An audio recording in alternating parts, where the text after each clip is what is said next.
Gabon deizuela guztioi bingen zupiriak esan du indarra erabiltzeko legitimitatea duela ertzaintzak, baina indarra ezin dela indarkeria bihurtu.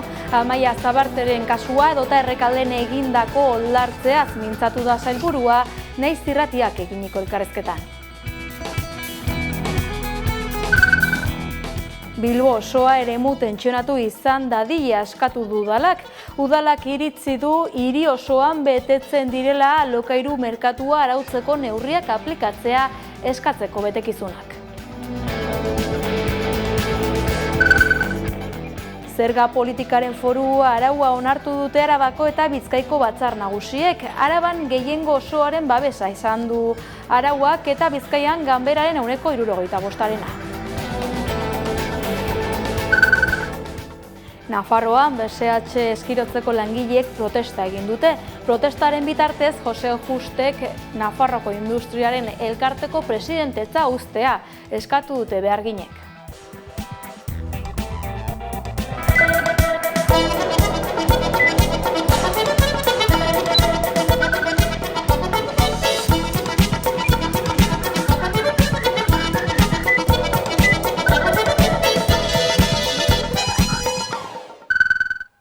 Larunbat honetan aberri eguna elkarrekin ospatzeko asmoz ikuskizun bat antolatu du Donostiako Kurtsalean Euskal Herria baterek.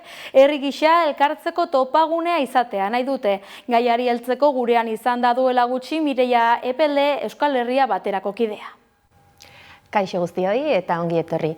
Aberri egunaren atarian gaude, 2025ko data gertu dugu. Azken hamarkadetan alderdi politikoek ez dute adostasunik lortu ekitaldi bateratu bat egiteko eta desadostasun hortatik haratago sortu zen ekimen bat Euskal Herria batera izenekoa eta honi buruz hitz egiteko eta aberri egun bateratu baten zergatia azaltzeko daukagu hemen Mireia Epelde Euskal Herria baterako kidea. Arratsaldeon eta mila esker etortzeagatik. Konta iguzu pixka bat, hasteko jendeak kokatu dadin, zer den Euskal Herria batera, ze kontestutan sortzen den, eta zeintzuk diren taldearen edo nondik norakoak. Euskal Herria batera plataforma bada, eta gure helburu nagusia da, zuk aurrez esan dezun bezala, alderdi politikoek bateratasunien aberri egune ospatzeko ezintasun horren aurrean inderramati nahi diona, danak elkartuta, bai alderdi politikoek, baina baita herritarrak, batipat herritarrak. Zein urtetan sortu zen ekimena? Pandemia garaien izan zen, 2019 eta hortik pandemien hortan ikusi zen jake aberri egune ezin zan ospau, konfinamentu ezalata, hortiken hasi izan sortzen movimentu bat, herritarrai garrantzia eman eta alderdi politikoek, fundazioek eta abarrak danak barruen egongo ziren ekimen bat. Aurtengo ekitaldia apirilaren 11-arako antolatu duzue, Donostian ospatuko da, Kurtsalean. Zenbagarren ekitaldia, 2020an sortu zinetela esan dezute, hau zein izango litzateke orduan 6garrena edo 5garrena? Ekimen bezala genuen alelena Donostien eintzan, gero Bilbon eintzan pasadan urtin eta aurten berriz Donostira gatoz. Eta nola planteatu duzute apirilan 11ako ekimena, zer konta dezaguk ez dugun horren inguruan? Pieza kultural bat egongoa, nun artista desberdinek parte hartuko ben, bai bertso aldetik eta bai dantza aldetik.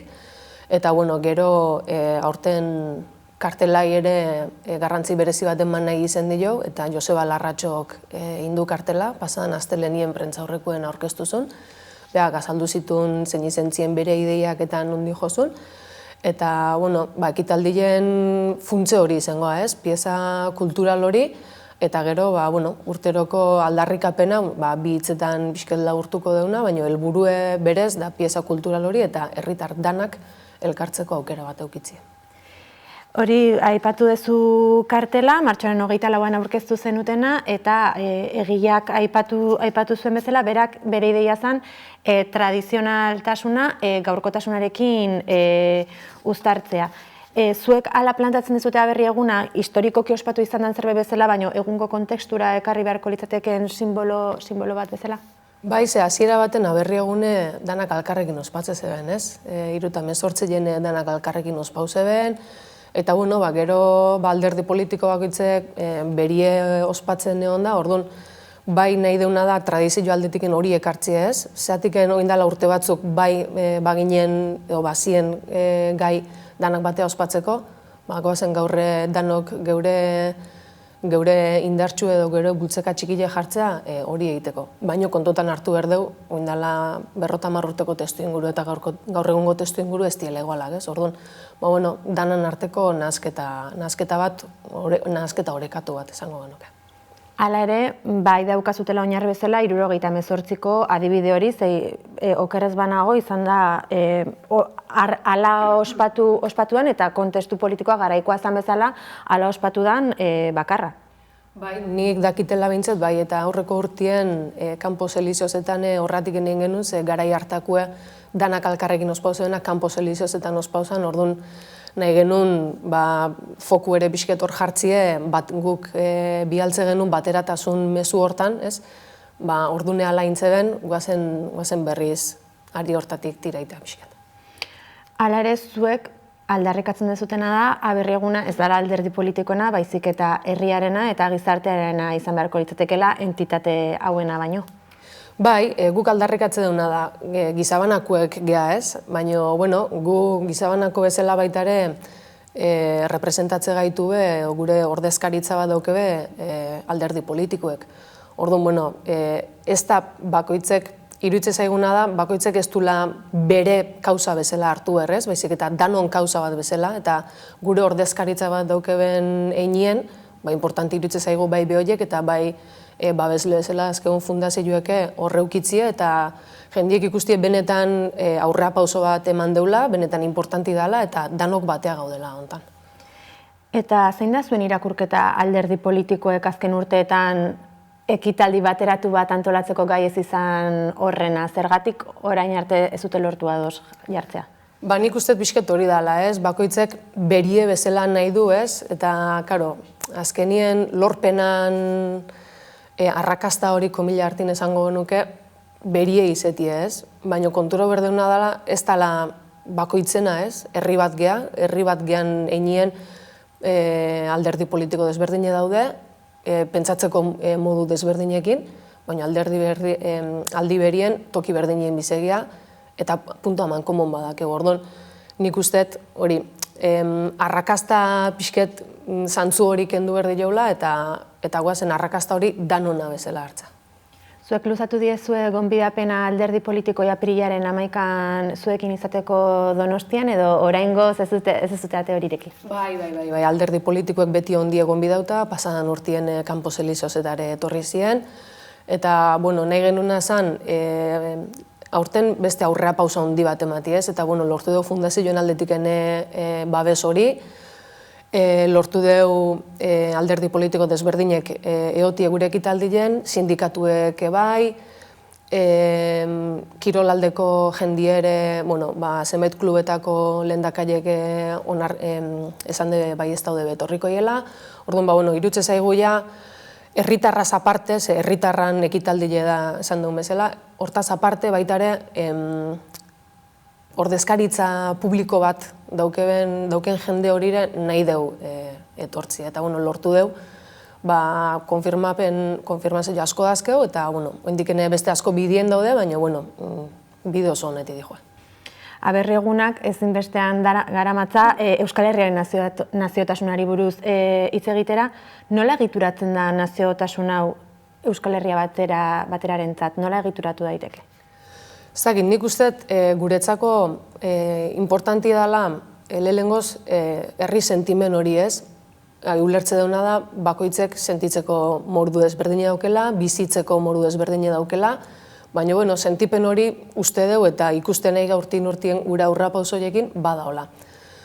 Orduan, gure aldarrikapena eta gure irudikapena da hori sentitze baldin badeu, guazen horrea, inderra itea, eta gero ja bakoitzek bere zehaztapena jarriko ditu, bere ideologie jarriko, baina guazen danok batea inderra itea, eta guazen naziotasun hori nahi deula, bageala eta izen nahi deula demostratzea.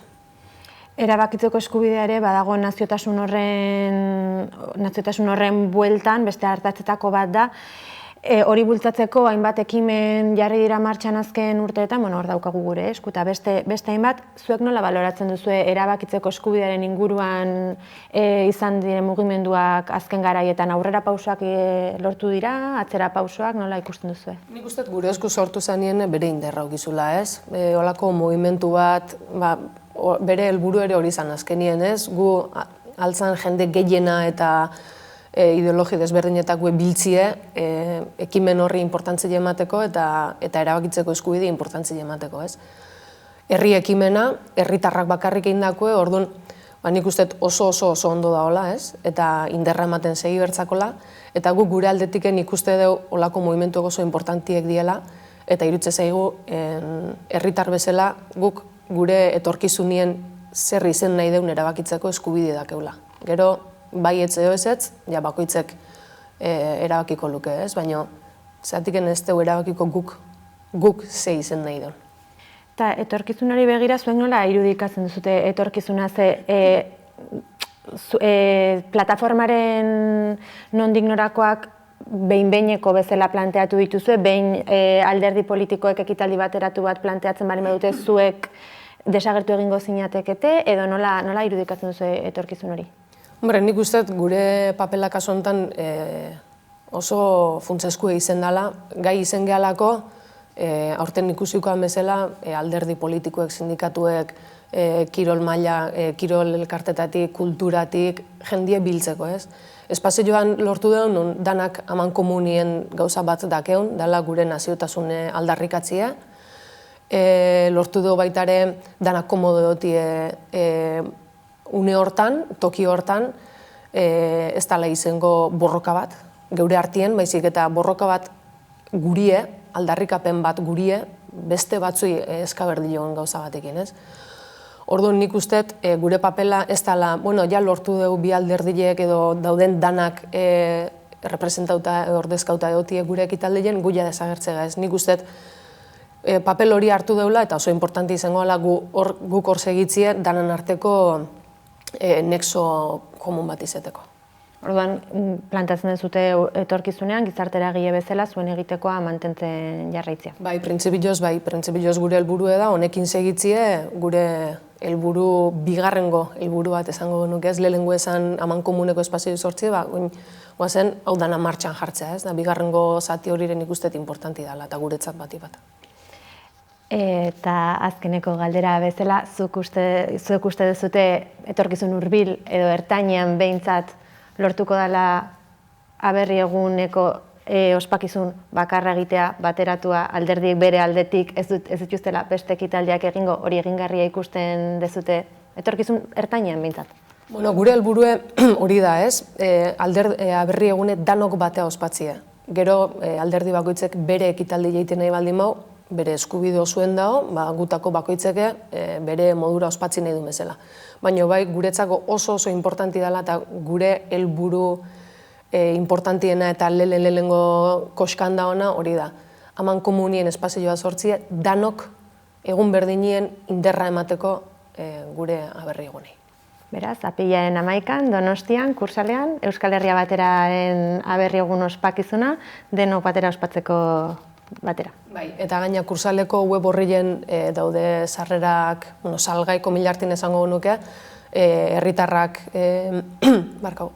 sarrerak hartzeko aukeri dauke, herritar bakoitzek 4 sarrera dauzke eta doainik die. Zenbateko aforoa egongo da ekitaldirako? 600 pertsona. Eta gero gonbidapenak eman daude, eta gonbidapen horietatik haratago uste dugu herritarra ire eman bertzakoela, behoien espazioa importanti dela, orduan herritar bakoitzek 4 sarrera hartzeko aukeri eukiko eta ekitaldira etortzeko. Beraz, gerturatu nahi duenak, hor dauka aukera. Bere Iapelen mila esker Amaikara etortzegatik. Zuei. Emakumei ematen zaien sari baten berri emango dugu orain. Emakunde saria jaso dute INME emakume musulmanen integraziorako elkarteak eta AMUGE emakume ijituen sustapenerako eta ahalduntzerako elkarteak. Astearte honetan banatu dute 2024ko emakunde saria. Aurten, 2 elkarte izan dira oroitarria jaso dutenak. INME emakume musulmanen integraziorako elkarteak eta Amuge, emakume ijituen sustapenerako eta ahalduntzerako elkarteak. Emakume ijituek eta emakume musulmanek bizi dituzten askotariko diskriminazio moduak ikustaraztagatik eta hauek hartatzagatik saritu dituzte. Imanol Pradales Eusko Jaurlaritzako lehendakariak eta Miren Elgarresta emakundeko zuzendariak banatu die saria. Pradalesek elkarteek komunitatea sortzeko egiten duten ekarpena baloratu du. Batez ere, kasu askotan gizartaren bazterrean geratzen diren emakumeekin lan eginez. Hala, eskerrak eman dizkie saritutako bi elkartei emakume askori bizitza hobetzen laguntzeagatik. Gaur saritu ditugun bi elkarteak ezinbestekoak dira hainbat emakumeren bizitzetan. Arrazoi sinple batengatik diot hau. Euren bizitza hobea da gaur, besterik gabe elkarte hauek existitzen direlako, eta hori asko esatea da. Beraz, gaurko egunean azpimarra jarrai nahiko nuke komunitatea sortzen laguntzen duten elkarteen garrantzian. Emakundeko zuzendariak azaldu du Amugek eta Aimek izaera kolektiboa eta begirada intersekzionala dutela, emakumek bizi dituzten ahultasunak deskribatzeko hain beharrezkoa dena. Horrez gain gehitu du bi elkarteek argi eta garbi erakusten dutela emakumeak ezin direla kategoria homogeneo batean sartu. Bi elkarteek rolak eta estereotipoak alde batera usteko egiten duten lana ere nabarmendu du. Gernika Palestina ekimenak deituta 130 udalerritan elkarretaratzeak egin dituzte Palestinar herriarentzat lurra, justizia eta bakea aldarrikatzeko. Gernika Palestina ekimenak deituta Palestinako herriaren eta gizarteriaren aurkako azken erasoen aurrean salaketa ozen egin dute Euskal Herri osoan. Asteartean elkarretaratzeak egin dituzte 130 herri baino gehiagotan Palestinar herriarentzat lurra, justizia eta bakea aldarrikatzeko. Ez dugula onartuko Palestinako herriaren errekonoizimendua eta Israelen okupazioaren amaiera ez den beste soluziorik. Palestina! Azaldu dute jasanezina dela Israelen eraso bakar bat gehiago. Jasanezina dela odolezko eta sufrimenduzko irudi bakar bat gehiago. Jasanezina dela Palestinarren heriotza bakar bat gehiago. Eta basakiria horren aurrean hainbat herrialderen eta erakunderen konplizitatea. Europar Batasunari eskatu diote Israelekin oraindik mantentzen dituen akordioak etetea. Armamentuaren merkataritza bertan bera uztea eta diplomazia bidezko presio eraginkorra egitea. Halaber, Nazio Batuen erakundaren segurtasun kontseiluari modu erabakigarrean jarduteko eskatu diote. Baita, nazio guztiei ere, Israeli egiten zaion armen salmenta eten dezaten. Mobilizazioak salbuespenik gabe iritzi dira Euskal Herri osora, eta herritar guztiei dei egin diete datozen elkarretaratzei adi egoteko. Iruñara goazoran Txantreako txosna gorriak mantentzeko mobilizatuko dira apirilaren 12an. Txantre auzoko txosna gorriak arriskuan daudela salatu dute auzokideek. Datorren apirilaren 30ean hasiko dira Txantreako jaiak. Aurten antolatzaileek adierazi dutenez, ezoikoak izate bidean dira. Iruñeko udalak eta Txantreako jai batzordeak jaiak gune bakar batera mugatzen dituen hitzarmena izenpetu dute. Guk ja badaramatzagu 3 urtez txosna jartzen Euskara plazan, Txantreako jaietan, eta aurten otsailean edo horrela ja hasi gara baimenak eskatzen. Eta eskatu genuen lehenbizi beti bezala Euskara plazara baimenak eta esan ziguten aurtengo irizpideak aldatu direla eta bakarrik jaigune bat egongo dela eta bakarrik honen inguruan esateko pasaren urtean 4 jaigune egon zirela jaietan eta aurten irizpide aldatu dela bakarra egoteko eta gero eta ere bai plaza horretan obrak zeudela eta gero tramitatu genuen beste baimen bat beste plaza batertarako eta berdina esan ziguten irizpidea aldatu dela eta hori, orduan ez zigutela inolako baimenik tramitatuko. Iruñeko udalak bere aldetik momentuz ez du adierazpen publikorik eman. Izan ere, antolatzaileek kultur zinegotziarekin bilera egin zuten joan den astean. Txantrean jaigune bakarra egotea nahi du udalak. Esplikazio bakarra izan dira argudio teknikoak eta juridikoak eta horrelakoak eta imaz egoteko zabor gutxiago eta horrelakoak, baina guk ikusten dugu irizpide aldaketa hau ez datorrela bat auzoaren errealitatearekin, inorekin ez du inor ezer kontsultatu, badirudi sinatu duten hitzarmenean hori aldatu dutela, baina guk pixka bat erabaki hau udalak aldatu dezan, deitu dugu larunbat honetarako manifestazio bat 12an Kaskailueta plazatik Txantrean, eta ere baiari gara sinadurak biltzen auzokideen artean. Antolatzaileek argi utzi dute udalaren erabakia ez badaldatzen, haien programazioarekin alduten heinean jarraituko dutela. Beraz, dei egiten diete txantrearrei Txosnagorrien aldeko borrokara batzera eta manifestazioan parte hartzera.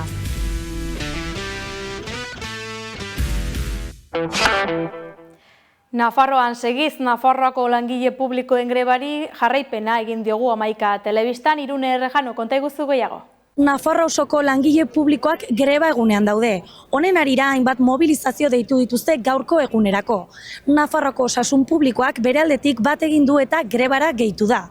Biana Printzeko atarian elkartu dira haien lan baldintzak hobetzaren alde. Ordu berdinean bi zutabe atera dira Iruñerritik, Hamaika terditan gobernuko jauregian egingo duten elkarretaratzean bat egiteko. Bai egia da, Nafar gobernua agente publiko enpresarialaren intentzioa dirudienez atera bota duela, argi daukagu hori izan dela langileen borrokari esker, baina hendik ez gara fio eta jarraituko dugu borrokan zerbitzu publikoak indartzeko. Horretarako badaukagu momentu honetan osasun legearen proiektua, uste dugulagu momentu oso egokia dela osasun bidean dauden arazoak aurrera ateratzeko, adibidez, daukagu intenitate tasa altua, langileen artean dauden desorekak eta karrera profesional langile guztientzat estenditzea. Foru administrazioko langileen 7,33 eta osasunbideko langileen 2,26 bat egin dute asteazken honetan Nafarroan deitutako grebarekin. Funtzio publikoaren zuzendaritza nagusiak emandako behin-behineko datuen arabera. Sindikatuen aldetik pozik agertu dira grebak izan duen jarraipenarekin. Oraingoan Nafarroko gobernuko jauregian elkartu dira. Gehiengo sindikalak adierazi duenez protesta egin dute oinarrizko sektoreak hala nola osasungintza, hezkuntza, gizarte ongizatea eta kultura ahultzea ahalbidetu duen gobernuaren aurka. Salatu dutenez ia urtebete daramate funtzio publikoaren estatutu berriaren naiz karrera profesionalaren negoziazio prozesuan aurrera egin gabe. Mobilizazioekin jarraitzeko arratsaldeko 5 manifestazioa deitu dute. Mahai orokorra osatzen duten sindikatuek argi utzi dute. Estatutu berri bat egiteko eta karrera profesionala abian jartzeko gastuak ordaintzeko konpromisoa hartu behar duela gobernuak. Hori esan baitzuen legealdiaren hasieran. Gainera, exigitu dute beranduenez 2026ko urtarrilean iritsi behar duela legebiltzarrera. Lehenik eta behin estatutuaren negoziazioa berriro ere serio hartzea eta mahai orokorrean landuko diren edukiak benetakoak izatea, egiazko negoziazioa, beraz. Bestetik, lan karrera bertan negoziatu ahal izateko aukera izatea, orain arte, irailetik badakizue gaudela gobernuaren esperoan, ez dagoelako inongo borondaterik negoziatzeko, eta horiek dira lehenengo bi aldarrikapenak eta beste guztien paraguasa izan daitezkenak edo. Esaten dugunean hori beharrezkoa dela aurrera ateratzea, eduki zehatz batzuen inguruan ari gara. Ari garena esaten da, soldataren igoera KPI-aren araberakoa izan behar dela. Administrazioak onartu du edo ontzat eman du ere langileria pobretzen joatea azkeneko 15 urte hauetan.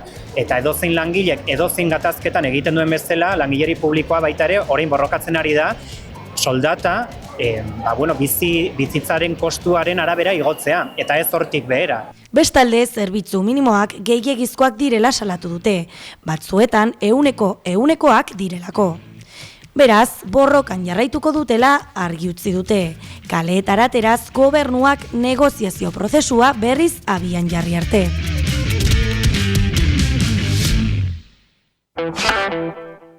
Onaino kontatzeko genuena, gaurkoan ez taldearen nora ezean abestiarekin agurtuko gara, ongi izan.